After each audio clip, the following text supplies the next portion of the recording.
পশ্চিমবঙ্গে ৯ মে শপথ নেবে বিজেপি সরকার। মুখ্যমন্ত্রীর দৌড়ে এগিয়ে শুভেন্দু। পদত্যাগ না করার ঘোষণা মমতার। তৃণমূলের অফিস ভাঙচুর, সহিংসতায় নিহত 2।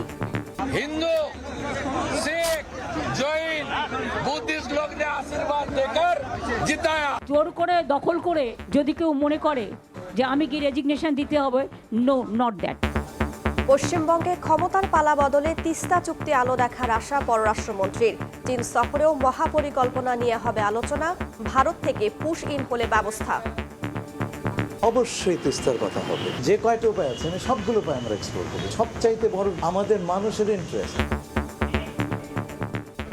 দেখছিলেন প্রধান শিরোনাম। সন্ধ্যার সময়ের সঙ্গে আছে আমি রাইসা জান্নাত। এবার অন্যান্য শীর্ষ সংবাদ। চাইলেই বাংলাদেশ যুক্তরাষ্ট্র চুক্তি বাতিল সম্ভব নয়। স্বার্থবিরোধী কিছু থাকলে পুনর্বিবেচনার সুযোগ আছে। মার্কিন প্রতিনিধিদের সঙ্গে বৈঠকের পর বাণিজ্য মন্ত্রী। 1 বছরের মধ্যে হবে স্থানীয় সরকার নির্বাচন। আওয়ামী লীগ আমলের দুর্নীতি তদন্তের ঘোষণা মন্ত্রীর। সাইবার নিরাপত্তা ও গুজব ঠেকাতে ডিসিদের নির্দেশনা। হাম ও উপসর্গে আরও 6 শিশুর মৃত্যু। পদ্ধতিগত অবহেলাকে দায়ী করছেন বিশেষজ্ঞ। টিকা নিয়ে অন্তর্বর্তী সরকারের গাফিলতি খতিয়ে দেখবে সরকার। এবং বৃষ্টি উজানের ঢলে ফের ডুবছে হাওড়ের ধান। দিশেহারা কৃষক। সুনামগঞ্জে ক্ষতিগ্রস্তদের পাশে সরকার। কেউ অনিয়ম করলে ছাড় না দেওয়ার হুঁশিয়ারি মন্ত্রীর।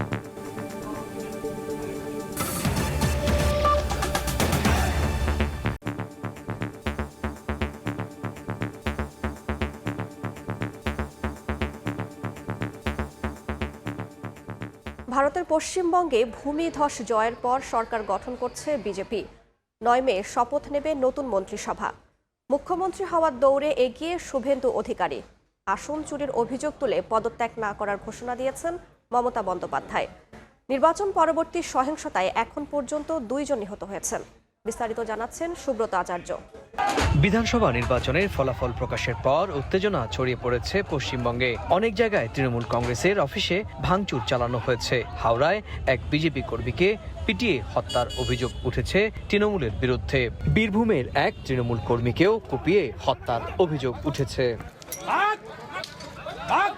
এবারে নির্বাচনে ভূমিধস বিজয় পেয়েছে গেরুয়া শিবির।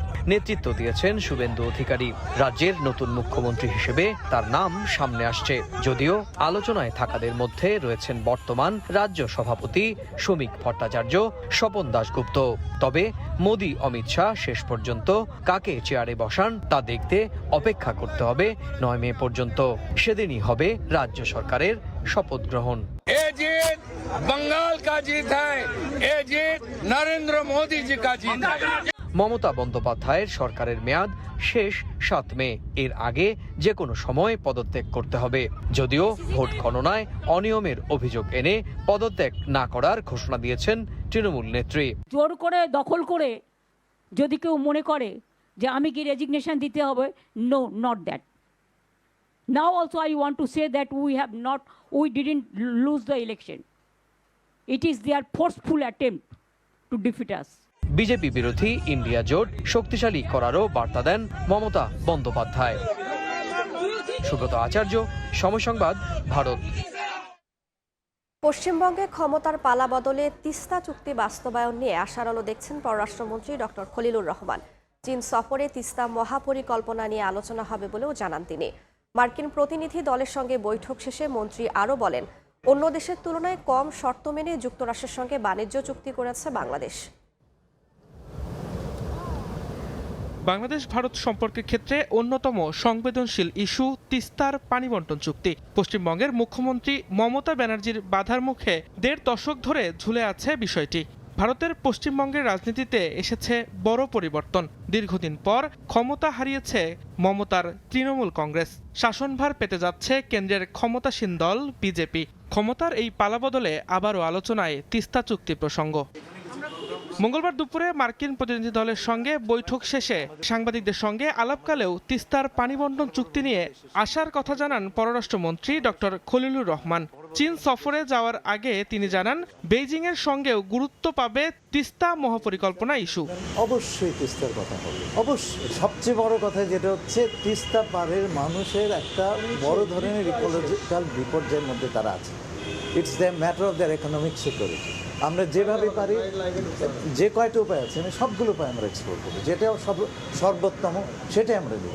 এইখানে সবচাইতে বড় আপনার বিচার্য বিষয় হচ্ছে আমাদের মানুষের ইন্টারেস্ট, বাংলাদেশ ফার্স্ট।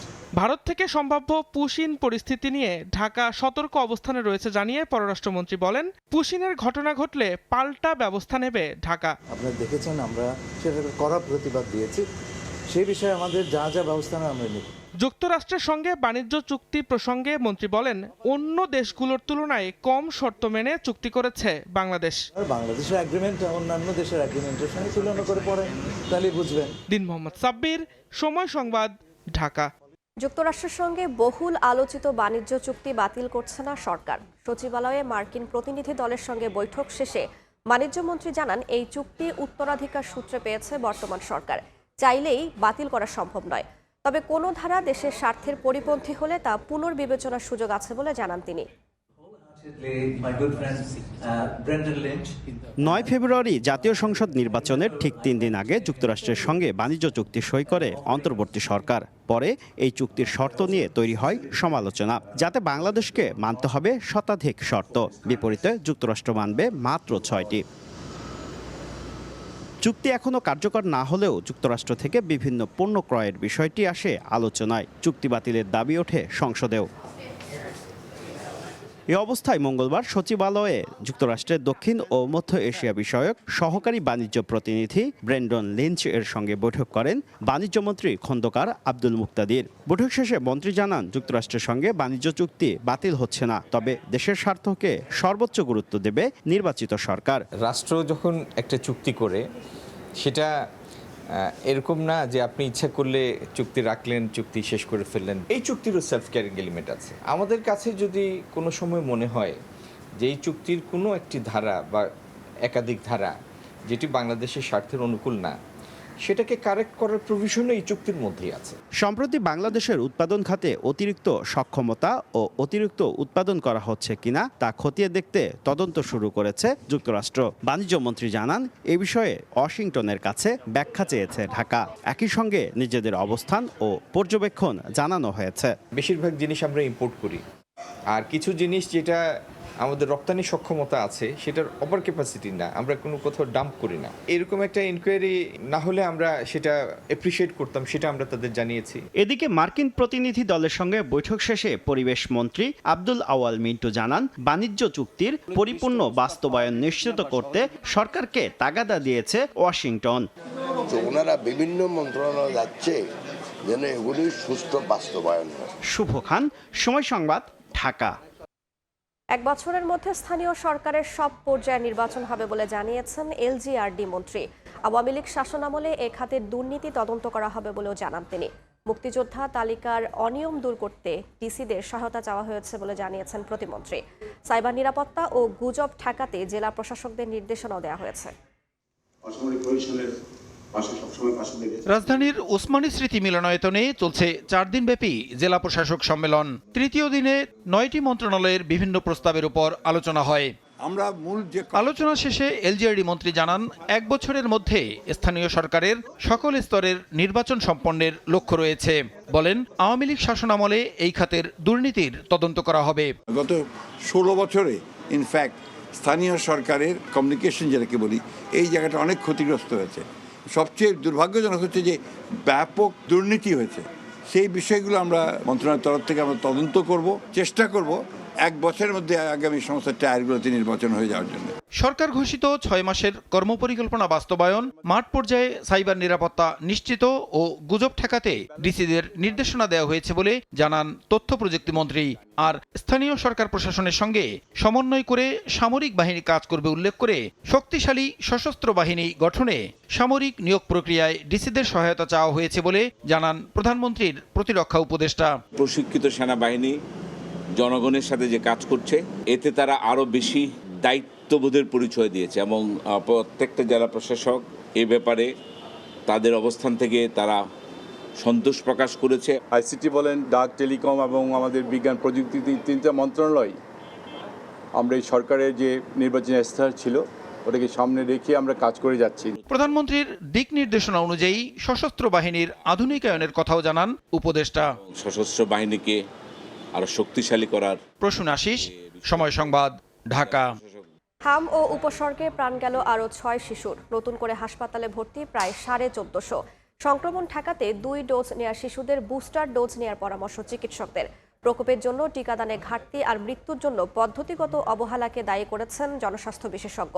প্রধানমন্ত্রীর তথ্য ও সম্প্রচার উপদেষ্টা জানালেন, অন্তর্বর্তী সরকারি টিকা নিয়ে গাফিলতি খতিয়ে দেখা হবে।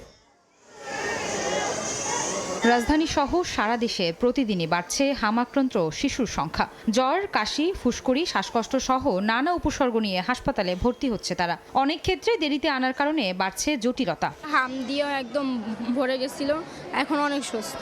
আমরা বুঝতে পারি না প্রথম যেটা হাম রোগ, ওষুধ দিয়েছিলাম, ওষুধ দেওয়ার পর দিয়ে সারতে আসে না।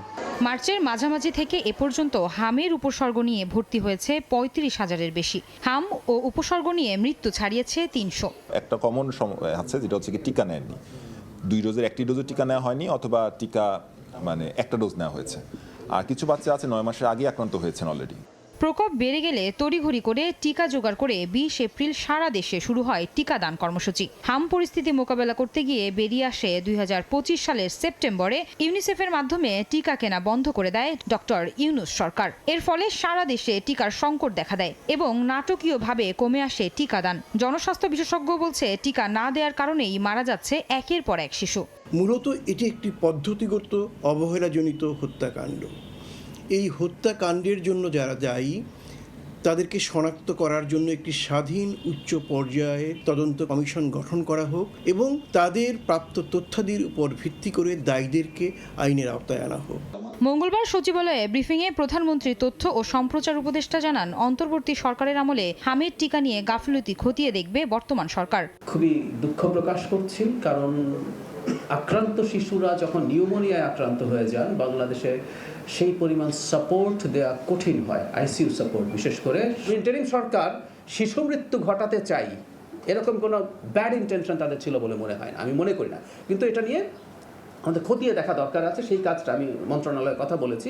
এখন পর্যন্ত 1,61,00,000 শিশু হামির টিকা পেয়েছে। কয়েকদিনের মধ্যে 100% শিশু টিকা পাবেন বলেও জানান ডক্টর জাহেদুর রহমান। আমরা আরো বেশি সতর্ক থাকবো। আয়েশা সিদ্দিক, সামিয়া, সময় সংবাদ, ঢাকা। সন্ধ্যার সময় আরও থাকছে চ্যাম্পিয়ন্স লিগের সেমিফাইনালে রাতে আর্সেনাল অ্যাটলেটিকোর লড়াই। ফাইনালের স্বপ্নে বিভোর দু দল। এমিরেটসে তীব্র প্রতিদ্বন্দ্বিতার আভাস।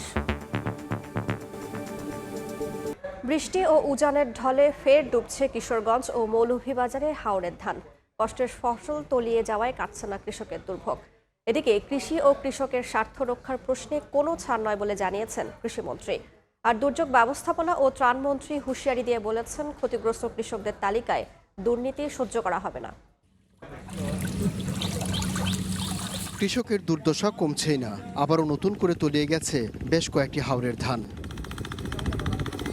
কিশোরগঞ্জে হাওরের পানি বৃদ্ধি অব্যাহত রয়েছে। তলিয়ে আছে 12,500 হেক্টর জমির ফসল। ক্ষতিগ্রস্ত হয়েছেন 49,000 কৃষক। মৌলভীবাজারে 2,497 হেক্টর জমির বোরো ধান নষ্ট হয়েছে। হবিগঞ্জে এখনো পানির নিচে ফসল, ধান কাটার শ্রমিক না পাওয়ায় বেড়েছে সংকট। নেত্রকোনায় এখনো প্রায় 30 ভাগ ধান কাটা বাকি। রোদের দেখা পাওয়ায় মাড়াই কাজে ব্যস্ততা বেড়েছে। সবটি আমার ক্ষেত তলে গেছে, ওকে আমি কেমনে বাজি গরিব হইয়া, সব জমিন তলায় গেছে। এদিকে সুনামগঞ্জেও অতিবৃষ্টিতে প্লাবিত জমি, মাড়াইয়ের জায়গা না থাকায় ক্ষতির মুখে লক্ষাধিক কৃষক। ক্ষতিগ্রস্ত এলাকা পরিদর্শন করেন দুই মন্ত্রী, উদ্বোধন করেন সরকারি প্রণোদনা দেওয়ার কার্যক্রম। আর্থিক সহায়তা 7,500 টাকা আর 20 কেজি চাল সহায়তা পাইছে। অনুদান দিতে, এতে আমরা সন্তুষ্ট। কৃষি ও কৃষকের স্বার্থ রক্ষার প্রশ্নে কোনো ছাড় দেওয়া হবে না বলে জানান কৃষিমন্ত্রী। তালিকায় অনিয়ম বরদাস্ত করা হবে না বলে জানান দুর্যোগ ব্যবস্থাপনা ও ত্রাণমন্ত্রী। আগামী দিনে যেন এই হাওরের চাষিরা যেন এই ধরনের ক্ষতিগ্রস্তের মুখোমুখি না হয়, এটাই হলো আমাদের মূল টার্গেট আগামী দিনের জন্য। তালিকা নিয়ে যে অভিযোগ হয়েছে, আমাদের মাননীয় সংসদ সদস্য মিলন ভাই বলেছেন, আমরা এটা সময় দিতে চাই। সময় দিয়ে নিখুঁতভাবে আপনারা তালিকাটা প্রস্তুত করুন। এর আগে সমন্বয় সভায় উঠে আসে মাঠ প্রশাসনের ব্যর্থতার কথা। হাওর নিয়ে সুষ্ঠু পরিকল্পনা ও ব্যবস্থাপনার অভাবেই বছর বছর হাওর তলিয়ে ফসলের ক্ষতি হয় বলে জানান কৃষকরা। বিলগুলো এবং নদীগুলোর নাব্যতা সংকটের কারণেই অল্প বৃষ্টিতে উপচে পড়ছে পানি, কিংবা ভারী বৃষ্টিতে প্লাবিত হচ্ছে ধান ক্ষেত, ক্ষতিগ্রস্ত হচ্ছেন কৃষকরা বছর বছর। তাদের মতে হাওরের মানুষের উন্নয়নের জন্য যত ধরনের উদ্যোগী নেওয়া হোক না কেন, এই 14টি নদী এবং 2000-এর উপরে বিলের যদি নাব্যতা সংকট দূর করা না যায়, তাহলে এই হাওড়াঞ্চলের কোনো উদ্যোগেই কাজে আসবে না। বিশম্বপুর হাওর থেকে আব্দুল্লাহ শাফি, সময় সংবাদ। উয়েফা চ্যাম্পিয়ন্স লিগের খবর। ফাইনাল নিশ্চিতের মিশনে আজ রাতে আর্সেনালের চ্যালেঞ্জ নেবে অ্যাথলেটিকো মাদ্রিদ। এমিরেটস স্টেডিয়ামে ম্যাচ শুরু রাত 1টায়। 2006 সালে একবারই চ্যাম্পিয়ন্স লিগের ফাইনাল খেলেছে আর্সেনাল। দীর্ঘ 20 বছরের অপেক্ষার অবসান চান গানার বস মিকেল আর্তেতা। প্রথম লেগ অ্যাথলেটিকোর সঙ্গে 1-1 গোলে ড্র হওয়ায় ফিরতি লেগে যে দল জিতবে তারই উঠে যাবে ফাইনালে। ইনজুরির জন্য হুলিয়ান আলভারেজের খেলা নিয়ে অনিশ্চয়তা থাকলেও গুরুত্বপূর্ণ ম্যাচ তাকে পাওয়ার আশা রোজি ব্লাঙ্কোস বস দিয়েগো সিমিওনের। এরপর যে শীর্ষ সংবাদগুলো জানিয়ে দিচ্ছি আরও একবার। পশ্চিমবঙ্গে ক্ষমতার পালা বদলে তিস্তা চুক্তি আলো দেখার আশা পররাষ্ট্রমন্ত্রীর। 3 সফরেও মহাপরিকল্পনা নিয়ে হবে আলোচনা। ভারত থেকে পুশ ইন হলে ব্যবস্থা। চাইলেই বাংলাদেশ যুক্তরাষ্ট্র চুক্তি বাতিল সম্ভব নয়। স্বার্থবিরোধী কিছু থাকলে পুনর্বিবেচনার সুযোগ আছে। মার্কিন প্রতিনিধিদের সঙ্গে বৈঠকের পর বাণিজ্যমন্ত্রী। এবং হাম ও উপসর্গে আরও 6 শিশুর মৃত্যু। পদ্ধতিগত অবহেলাকে দায়ী করছেন বিশেষজ্ঞ। টিকা নিয়ে অন্তর্বর্তী সরকারের গাফিলতি খতিয়ে দেখবে সরকার।